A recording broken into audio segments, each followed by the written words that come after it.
Hey StanFams, it's Madison. And Joseph. In today's video, we're going to be talking about jealousy in relationships. So first, we want to start the video by talking about the difference between good jealousy and bad jealousy. So, as we were discussing between just Madison and myself before we started recording and things of that nature, we kind of look outside the box. We kind of think a little bit differently, and we kind of classify jealousy in two different types of categories. So, good jealousy, bad jealousy, positive jealousy. The word I like to use is versus toxic jealousy. I think that every relationship, every healthy relationship has a bit of jealousy in it.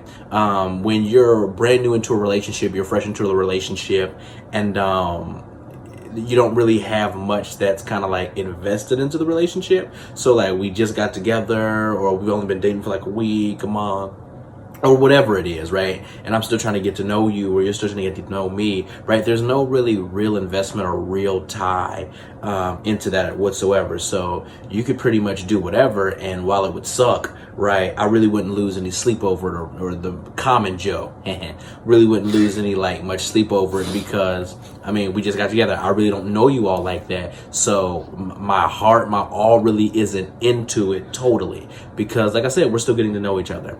And I think when you kind of move past that crux of, you know, the what they call the cupcake stage or the butterfly stage, or like you're still trying to get to know people stage, and you're really inside of the relationship, and you've been together for some time, and you kind of learn each other's quirks and what makes each other's tick, and you know what button to push with the other people, and you didn't met the family, and y'all talk every day, even if you don't live with each other or whatever, and you've invested time in Valentine's days and gifts, and well, no matter what it is, whether it be a marriage or you're just dating, there's some type of healthy level of jealousy because you've invested into the relationship. So you want to make sure that the relationship works. You want to make sure that it's good, that it's productive. So you kind of have that sense of, man, like I've invested my time. So I think almost everybody has that by any means necessary. This has to work, no matter how hard or uptight you try to be. Well, you know, it is what it is. Like once you've invested time into something, like your own personal time, one of the most important things we have as a human race, right, is time. Once you've invested your time, you want to make sure that that thing works. So I think every relationship kind of has that level of healthy or positive jealousy. Yeah, I think that you kind of need that to kind of keep sparks alive. In a sense, you need a healthy jealousy that's there. Good jealousy. Yeah, I get that. The other side of that, though, I kind of think is the toxic part of jealousy. I feel that sometimes jealousy left unchecked or uncontrolled kind of can mold itself into this kind of toxic level of jealousy, to where now you have thoughts all the time, and you know this thing gotta work, but now it's kind of turned into like obsession, right? So now I'm checking emails, I'm checking text messages, right? You waking up at 5 a.m. to make sure that you can get their phone before they get their phone. This is crazy. Like, hey, I ain't never heard of that. That is crazy. But like, yeah, it's like that level of jealousy, or like you guys are going out and somebody says something to your girl or compliments her shoes, right? And next thing you know, you're like, hey man, you better back up from my, like that level of jealousy is almost psychotic. That I honestly think that sometimes can lend to something that's on the inside of the person that they've left unchecked, which we're going to kind of talk about a little bit later in the video. The reasons that'll lead to that kind of toxic jealousy. Kind of just wanted to weigh out the difference between positive and toxic jealousies. Just in our opinion, most people, when they hear jealousy, they automatically go far right with it or far left with it, and they automatically just assume that it's something that's negative, something that you see in movies where the guy is cheated on the girl, or where the girl thinks something is going on, so she's pulling bank records and pulling phone statements, or he's popping up at her job and looking from across the street, just all this like crazy kind of stuff. But we kind of wanted to like provide an even type of balance for people who like maybe they're not on the far right, far left extreme type, but there's just kind of like an underlining, like, hey man, like I want this thing to go right. And sometimes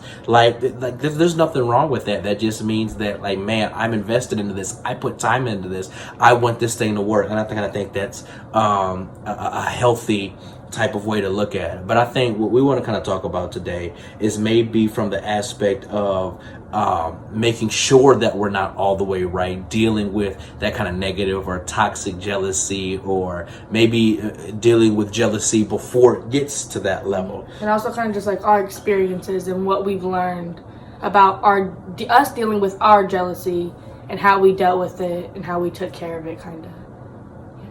But before we hop into the rest of this video, I want to tell you guys to like, subscribe, share our channel, hit the bell, where's that bell notification.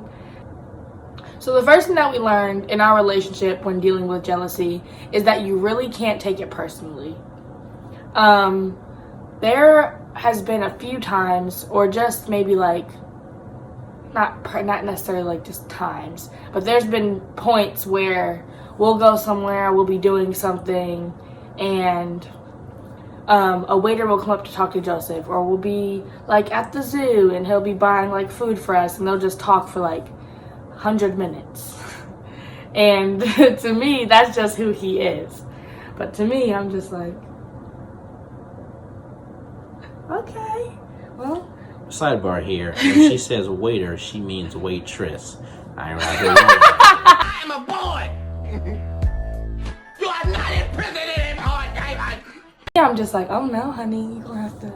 We need it. Hello, can we get somebody else over here to help us? We can't. This heifer gotta go. We can't. Jesus.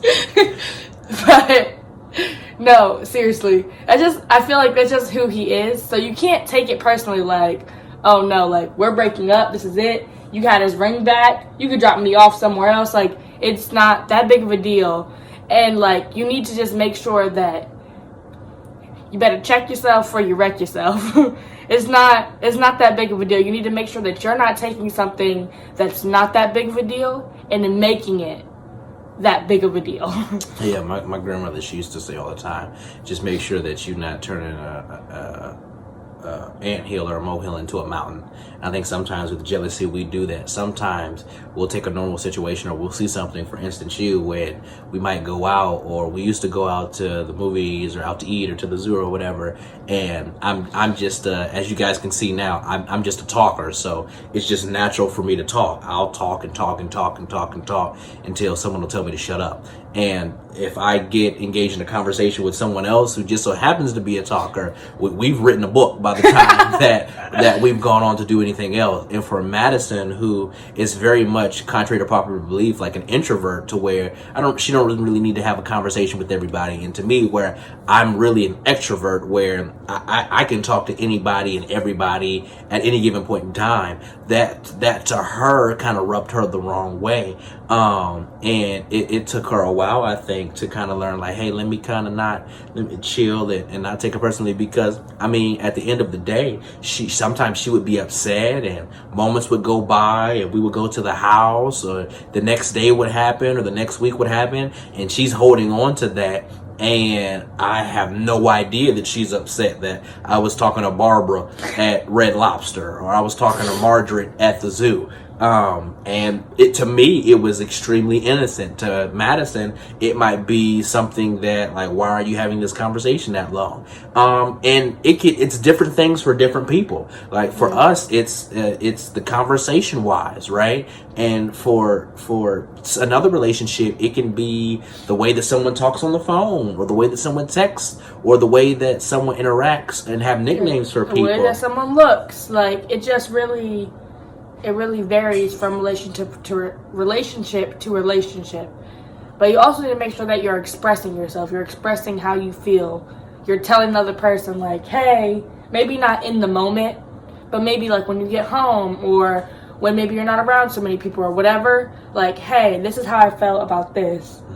And like, this is how we need to deal with this. Or let's deal with this, because this is how I felt about this. Right. Instead of holding on, and once again making something that's this big.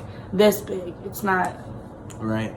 And just like she was saying, like allow yourself that time, that space to feel free to share with your spouse, your boyfriend, your girlfriend, your partner, whatever it is, how it is that whatever their actions were made you feel.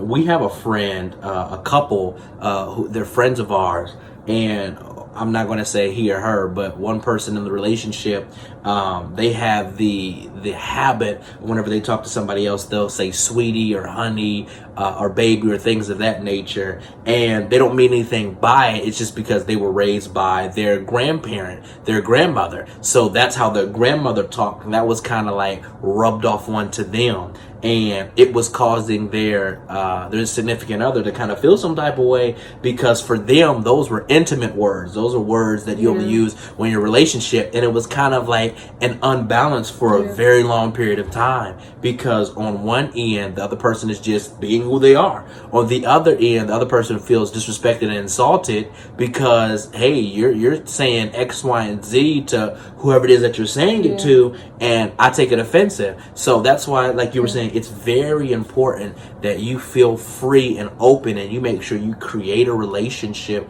with your partner, with your spouse, that you feel open enough with, so that you're able to have that kind of conversation, that dialogue. And like, who knows? Maybe you could be having a conversation with them, and you're like, "Hey, this is what you did that made me uncomfortable. That made me upset," and they'll come back at you like, "Well, now that we're talking about it, like, this is what you did. This is how I am. How can we change this?" Or, "You also do this thing that kind of upsets me."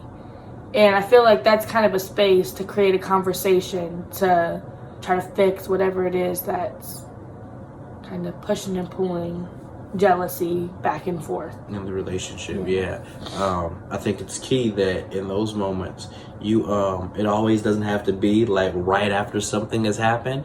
It doesn't have to be you guys went out to eat and something happened, and as soon as you get in the car and I'm driving home, Madison gives me the dirty look like, "All right, Negro, we need to talk now." Like, you was in there talking to Beth. Like, that might not be the best of time, because emotions are still high. So I think it's good to kind of make sure that you allow yourself time to kind of deal with those emotions and let them settle down. Because when you're in the rage of things, I don't think anything productive can take place. I know Madison and I, whenever we have our arguments or disagreements, and best believe there'll be a video about that. Like, whenever we have our most productive disagreements, it's when both of us have neutral ground and we're kind of calm down.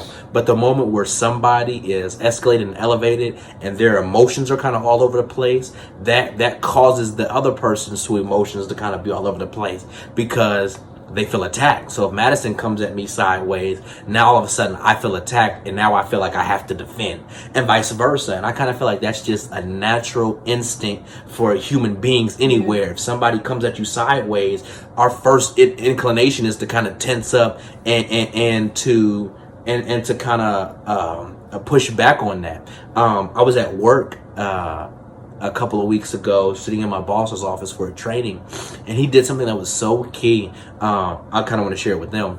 He made us put our hands up. If you put your hand up like this, and you can put it against mine, he kind of made us put our hands up, and then he did this demonstration, and I started pushing against her. And if you notice, you guys probably can't see, like, I'm still trying to push, and she's pushing against me.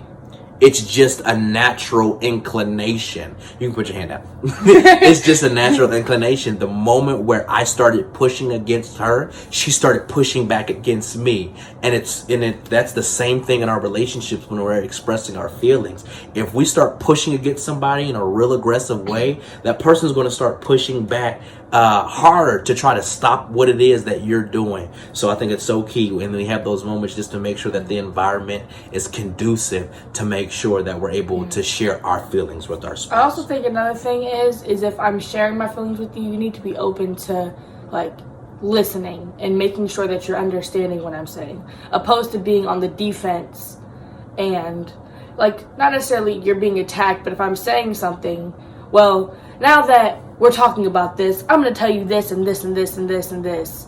Like, let's just stop. Let's let the other person talk, and let's like, okay, well, I hear what you're saying.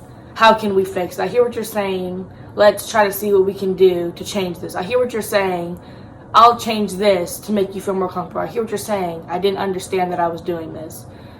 you have to be kind of like open to receiving what the other person is saying, because if you're not, then there's not even a point to have the conversation. You can stop the conversation. It's unproductive. It's pointless. There's no point. All the stuff that we just said is just pointless if you aren't open to being like, okay, well, maybe I didn't think I was doing that, but maybe I need to bring it back and see where the other person is coming from. Yeah, I see what you're saying. I wholeheartedly agree with that.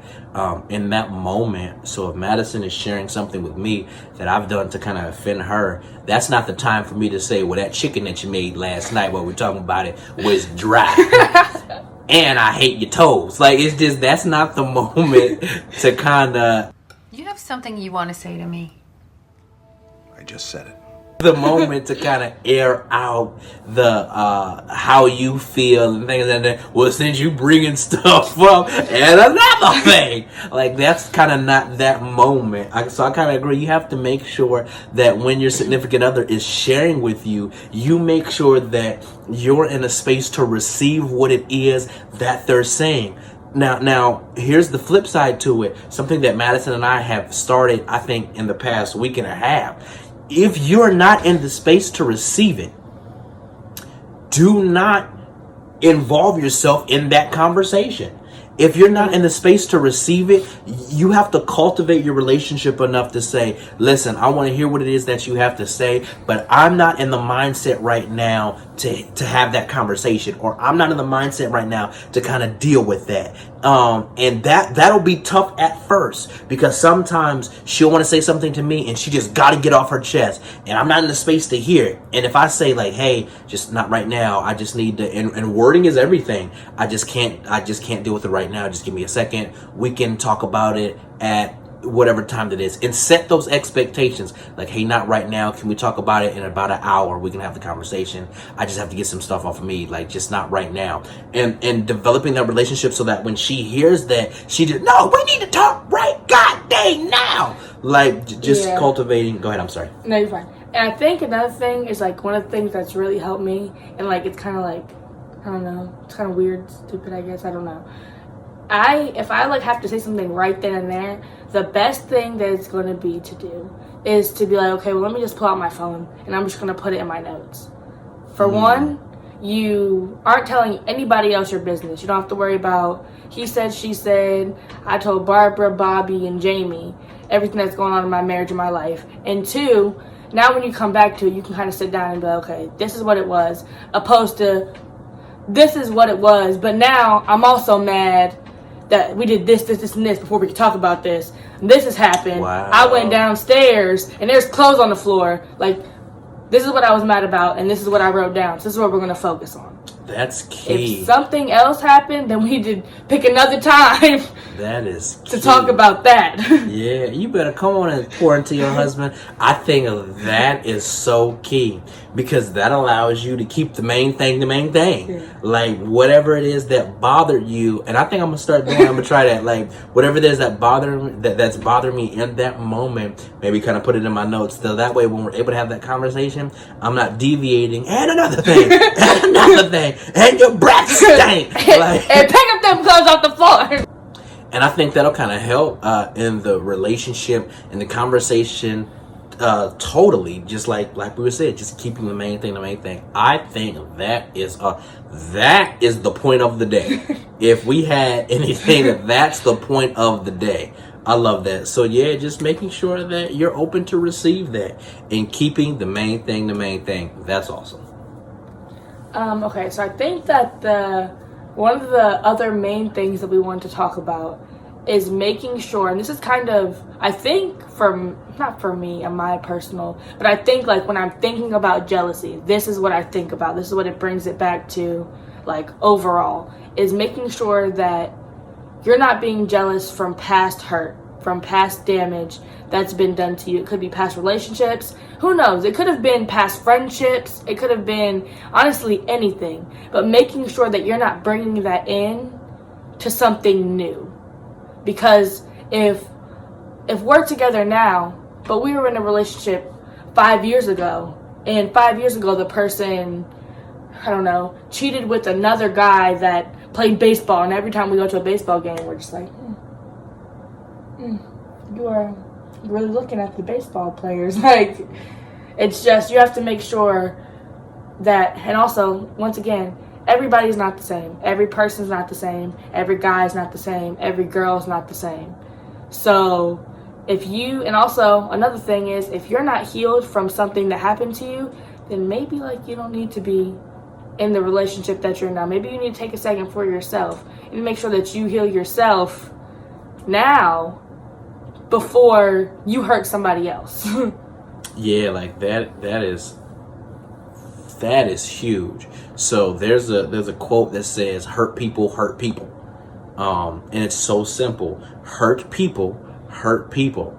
And sometimes we bring that baggage into past relationships, even if it's your first marriage or you're just dating or whatever it is, right? And we bring that baggage from past relationships into newer relationships, and then you end up making situations a whole lot worse because you have these triggers, and these triggers just every time you see it just causes you to jump off the deep end, and that causes you to kind of shift like dynamically into like the toxic jealousy range, because then you find yourself doing irrational stuff, checking text messages, checking phones, going on Snapchat and all these social media sites, and calling 100 times to see where it is that they are, and whenever they go out, wonder it is that they're talking to, or just a whole bunch of stuff that the person might not have done anything to warrant, but the old baggage that you might bring in that you haven't necessarily healed from, you bring it into a relationship. And then the person that you're in a relationship with, your boyfriend, your girlfriend, your spouse, they end up having to pay for whoever's past mistakes you were in the relationship with, which is never 100% fair. Never 100% fair to them. So I think that's 100% key. Like, before getting into any major relationship, to kind of make sure that toxic jealousy doesn't come out, make sure that you heal you, make sure that you're taken care of. And it's easier said than done, because I mean, if we're being honest, it's 2020, and we live in a microwave society. Everybody is jumping in and out. Everything is instant, right? If I want to get a gym membership, I can go online and do it right now. If I want to go and enroll and take some college courses, I can go online and do it right now. If I want to buy groceries, there's an app for that, and I never have to leave my store. I can do it right now. And so many people jump in and out of relationships. Something happens, something doesn't work out. Okay, cool. And they're just on to the next one, not realizing that you're bringing everything that happened in that previous relationship into your current relationship. And now whatever it is that Mike did, now you're bringing it and you're dealing it with Ron, or whatever it is that Becky did, you're bringing it and now you're dealing it with Jillian. And that's not fair to the person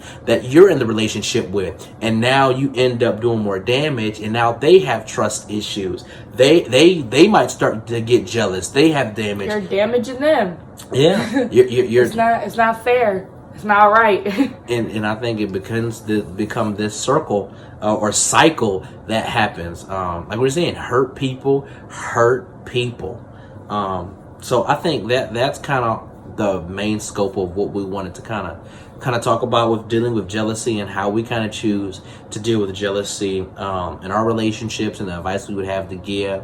And like we said, not all jealousy is bad jealousy. There is positive jealousy. There's a healthy level of jealousy that can be put into relationships. Yeah.